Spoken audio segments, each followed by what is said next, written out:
It's my nerd world, and welcome to it, a Star Wars podcast, and I'm your host, John Justice. This is a bonus podcast, a special one because some pretty big leaks dropped today. It's Tuesday, and I was gonna wait to cover it on this weekend show, but because there are so many spoilers in this leak that I decided, you know what, it's early in the week, let me record a bonus podcast just covering this particular leak. And that way we can reference it on the upcoming show without having to get too far into spoiler territory. So, that is your warning. This is a really, really big leak. Okay, it's not necessarily plot details, right? It's not confirmation of Reylo or Rey's parents or how it ends, but it is very significant to the story and, in my opinion, really, really cool, but it's also information that I think a lot of you probably would rather maybe avoid. So this is a big spoiler mini bonus podcast. You have absolutely been warned. Turn back now. If not, let's go ahead and get to it.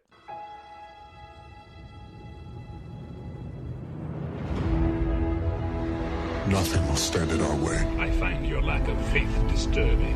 I will finish what you started. Who are you? I'm no one. There are stories about what happened. It's true. All of it. The Force. It's calling to you. 9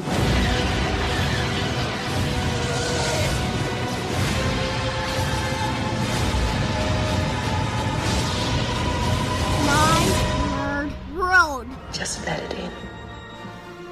Also, being completely honest, which I always am, this bonus podcast talking about the Sith fleet, the super weapon, and what it means in Star Wars: The Rise of Skywalker from MakingStarWars.net came at a very convenient time because it gives me the opportunity to promote the official release of EMBARK, Treasure in Darkness Book 2. I'll give you all the details once I'm done with my commentary, but the second book in my space opera series has been released, and I am trying to reach number 1 in a specific category. And I can only do that if I get a lot of sales right up front. So, again, I'll talk about that in a little bit. Let's get right to the details. This dropped this morning. It may have happened overnight. I get up at 2:30 for my weekly radio job, and I got up this morning, and it was a busy morning and also really hard to focus on my actual job because I was hard at work because I'd finally received the final cover for the paperback for my book, and at the same time, the Star Wars news dropped, and I had to do work on the show. So it's been a rather hectic but fun day. This leak, in my opinion, is really, really cool. I love what I'm hearing from this, and I hope it turns out to be true. So let me get to it. Jason Ward, MakingStarWars.net, dropped this, and I'm going to read directly from the article itself. For a while now, us Star Wars fans have been hearing about what's out in the unknown regions and the beyond. What that means has been kind of a mystery and part of the fun of the sequel trilogy era. And again, a huge spoiler warning here. There's a ton of details in this leak. And for those that don't know, Jason Ward only puts out official articles on MakingStarWars.net if he has multiple confirmation of the information that he's received. And as far as I know, everything that he's put out officially has come to fruition.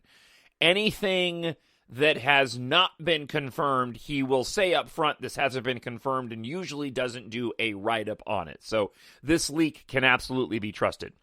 Now today, I have some pretty interesting rumors about what all of this actually means, the unknown regions and the beyond, and what it might amount to if the rumors are correct.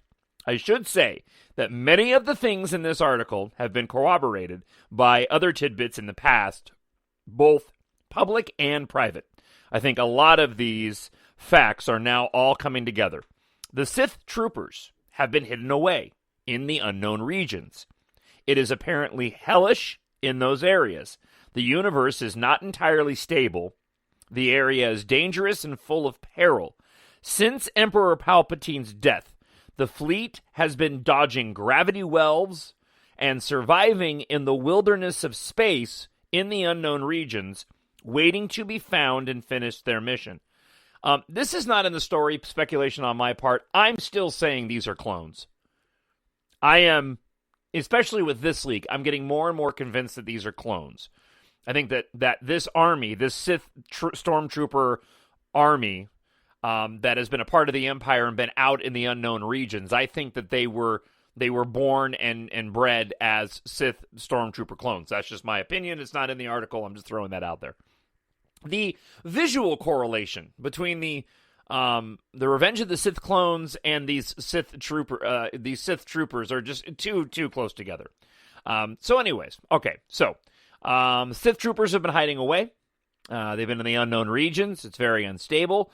They've been dodging gravity wells and surviving in the wilderness of space in the unknown regions, waiting to be found and finish their mission. This is why Kylo Ren needs to find the Wayfinder device, I'm told, which may be the MacGuffin. The fleet is the key Kylo Ren needs to unlock for Palpatine's legacy. Kylo gets this device from an alien that looks like a spider with an infant's face. Now, this goes back to the Oracle that we talked about many months ago. Jedi Praxis put out this amazing report that Jason Ward now verifies, that Kylo Ren goes to this weird-looking spider baby-faced Oracle, and apparently this is where he finds this Wayfinder device. And again, this spider with an infant's face acts like an Oracle. This is sort of a Pandora's box for Kylo. It seems as he thinks he's getting himself something powerful that answers to him, but Palpatine is not so willing to share his toys with anyone. Palpatine's contingency plans weren't to make sure that Darth Vader's grandson received his inheritance. Okay, so those were not his plans. The Red Sith stormtroopers, which belong to Palpatine, are hidden away inside a massive fleet, probably as a final act, so upon his resurrection, he could dominate the universe once more. However, the Death Star 2 wasn't Palpatine's last project. These Star Destroyers are equipped with planet-destroying weapons like the one on the Death Star itself. Now, if you go to the Force Awakens art book, there is some amazing concept art of, and then this is pure speculation on my part. Again, this is not in the report. This is just my thoughts. But there's some amazing concept art showing these massive red Star Destroyers that are split down the triangle front, and the command center, like placed back on the Star Destroyer where usually you would get the tower, are giant balls. The whole thing is red. I'm wondering if J.J. Abrams is going back to that Force Awakens artwork, looking at those red Star Destroyers with the giant balls, and those giant balls aren't like mini Death Stars. Many people have been complaining about the possibility of a super weapon or super weapons in Star Wars and saying it's lazy and they don't want to see it. I am fine with it. You know, if it's a super weapon, I'm cool with it as long as it's not another Starkiller base or Death Star. This is Star Wars. I mean, this is the stuff that, you know, the bad guys do. For crying out loud, we got, you know, Death Star 1 and Death Star 2 all in one trilogy. So I'm totally fine if they've got massive ships that have Death Star-esque weapons on them. All right. Our buddy at the fantastic Bespin Bulletin, we talked about Bespin Bulletin on the weekend show, is also releasing some images of the Sith jump troopers that fly in the red TIE fighters that belong to his fleet. These guys eject from their red TIE fighters and rocket out and continue fighting, from what I've heard, and it all links up to survival in the unknown regions. I absolutely love the potential of the visual dynamics that could be involved with sequences like this. This, to me, is, if this movie is loaded with this type of action and technology and vehicles and Sith stormtroopers, this is a really good complement for this trilogy. I'm beginning to now understand other individuals talking about how big this movie is going to be, and also those working on it. Going back to Jason Ward, he said this script was one of the biggest scripts they'd ever seen. I really do think that this movie is going to be on a massive, massive scale.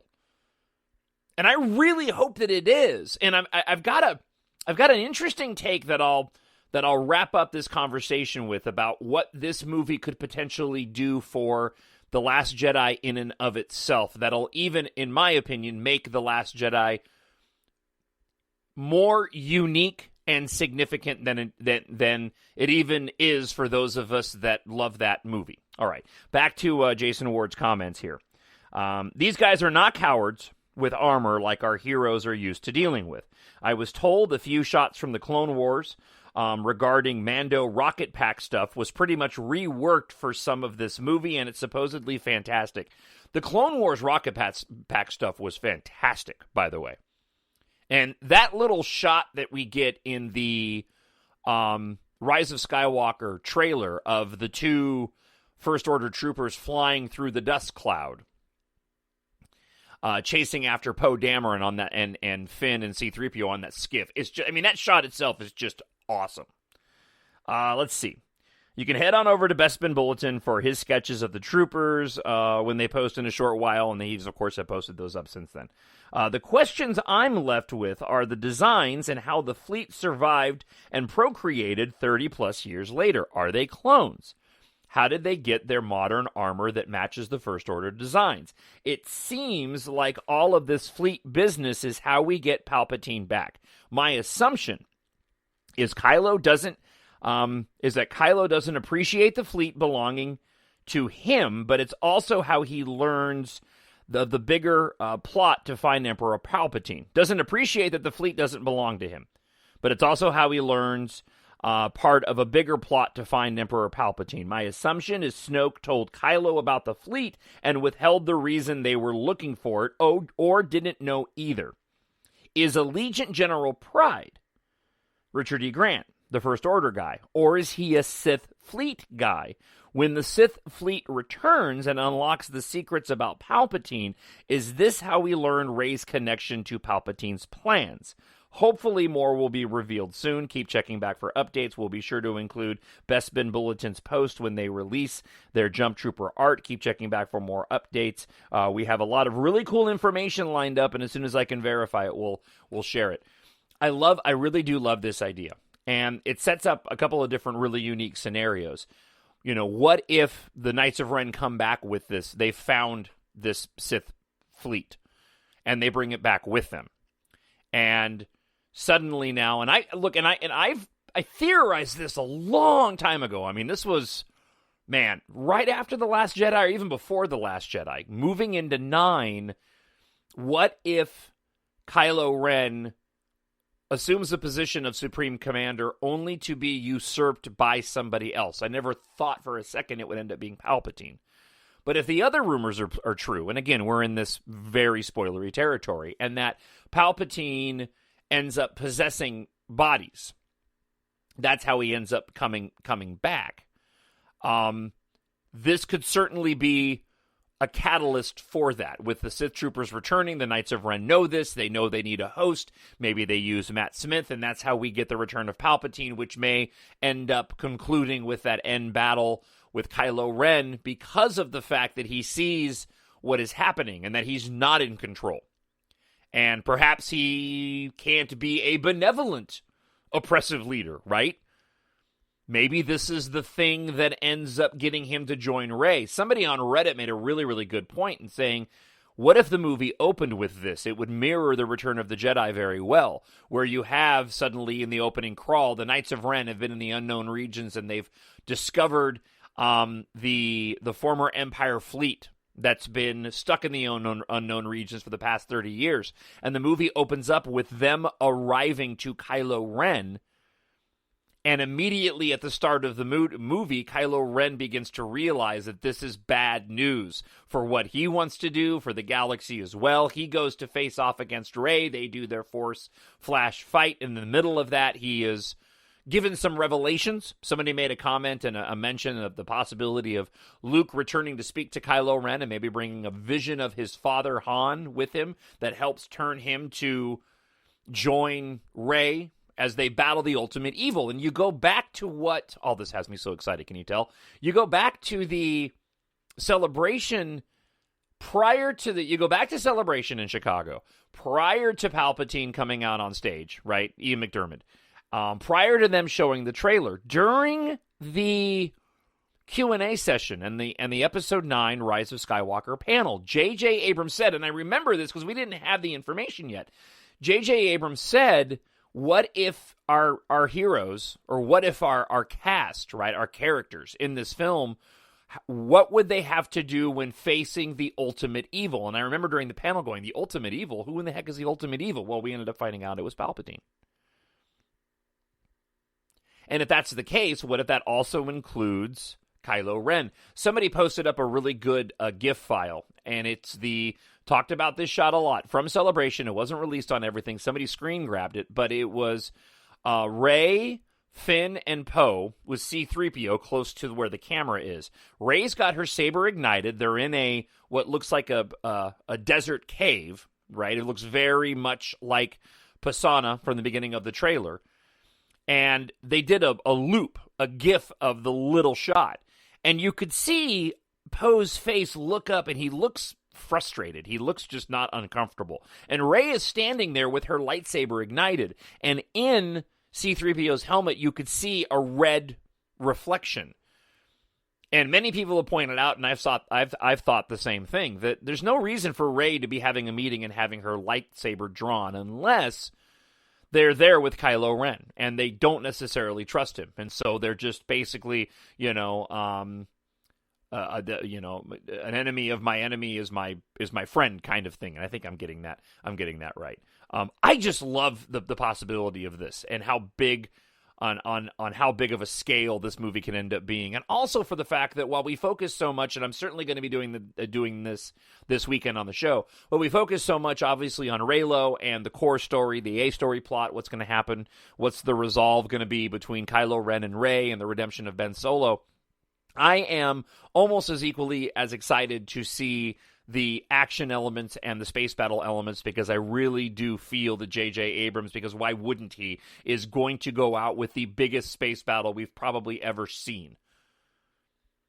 And why wouldn't you do that? You're not in a Rogue One situation where that space battle at the end of Rogue One was great, but I imagine there was also a level of, well, we can't make it too great because we've got the other movies and we don't want to really outdo what, say, the Death Star battle did. And I don't think that it did. I thought the end battle in Rogue One was great, but I still, my favorite space battle in all the films is the attack on the Death Star at the end of A New Hope, especially for the special edition.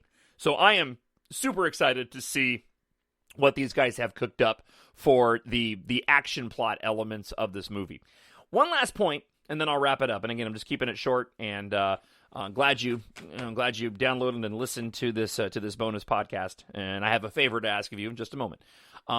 The other thing that I was thinking about in reading this and thinking about this this potential storyline, right, to happen in Episode 9, it really does. Palpatine's return and what we could potentially see in the Rise of Skywalker, in my opinion, really does end up making The Last Jedi an incredibly unique and individual film. And I'm really thankful for that. Many people have pointed out in a negative way that the story didn't really move along in The Last Jedi, right? I disagree with that. I think the whole point of that movie was to put our main characters through their paces and have them face difficult circumstances so that they grow and are ready for the next film and the next adventure, and they're in a different place on an emotional and a physical and a mental level. It's a very personal film. But I love this idea that The Last Jedi, when we look at it between The Force Awakens and The Rise of Skywalker, you could almost take The Force Awakens and The Rise of Skywalker and put them together, right? Maybe. And that's not a bad thing. What I mean by that is The Last Jedi really is its own thing. And because we watched Snoke die on screen, and because in the movie we saw this turn for a brief moment of time of Kylo Ren and wanting to partner up with Rey, and yes, at the end of the film, it's very much left open because the Resistance and Rebellion has been decimated down to like 40 people, and Kylo Ren is now the supreme leader. But we do get that closing shot of Broom Boy at the end. And I know Rian Johnson had said many times that he wrestled with putting that in there, and I'm really glad he did, because I really do think that what the Rise of Skywalker might do is, in a very unique and positive way, it may end up sort of isolating The Last Jedi as being this sort of single entity story that really does work on its own while also being incredibly effective in a trilogy. And I can't help but wonder if that's part of what Rian Johnson knew. I believe these guys had a rough outline of where they were going. They were plotters, but they allowed directors to be pantsers. Pantsers are people that fly by the seat of their pants. I write as a pantser. I have a rough outline in my head, but I just kind of go and let things come to me. I think they had a plot outline of where their main characters were going to go. They knew that Palpatine was going to come back, but they also said, hey, you do what you want to do, though, with this film, but just know that this is where these characters are heading. And Rian Johnson knew this was his shot to make a unique and different and ambitious Star Wars movie, and he created something incredibly special in that masterpiece, and that after The Rise of Skywalker is released, it really is going to be able to do something very, very different, and that is stand on its own as a Star Wars movie, as a single Star Wars movie, but also sit in the middle of this trilogy as a very important part for our main characters. I just think that's really, really cool, and it lends itself, I think, to how unique that movie is. And I've said all along when it comes to the Last Jedi that, oftentimes good art is difficult. And you end up reaching if you're authentic and genuine in your art and your work, you end up reaching the biggest audience you're capable of reaching. But that also means that you have to take some risks. And when you take risks, you're going to turn some people off. And The Last Jedi certainly went and did just that. All right. Before I wrap things up, support the show and go out and purchase a copy either on ebook or paperback. The audiobook should be released in about a month. It's going to take me a few more weeks to get the audiobook finished. But the ebook, you can get it right now, of EMBARK, Treasure in Darkness, book 2 to my first EMBARK book.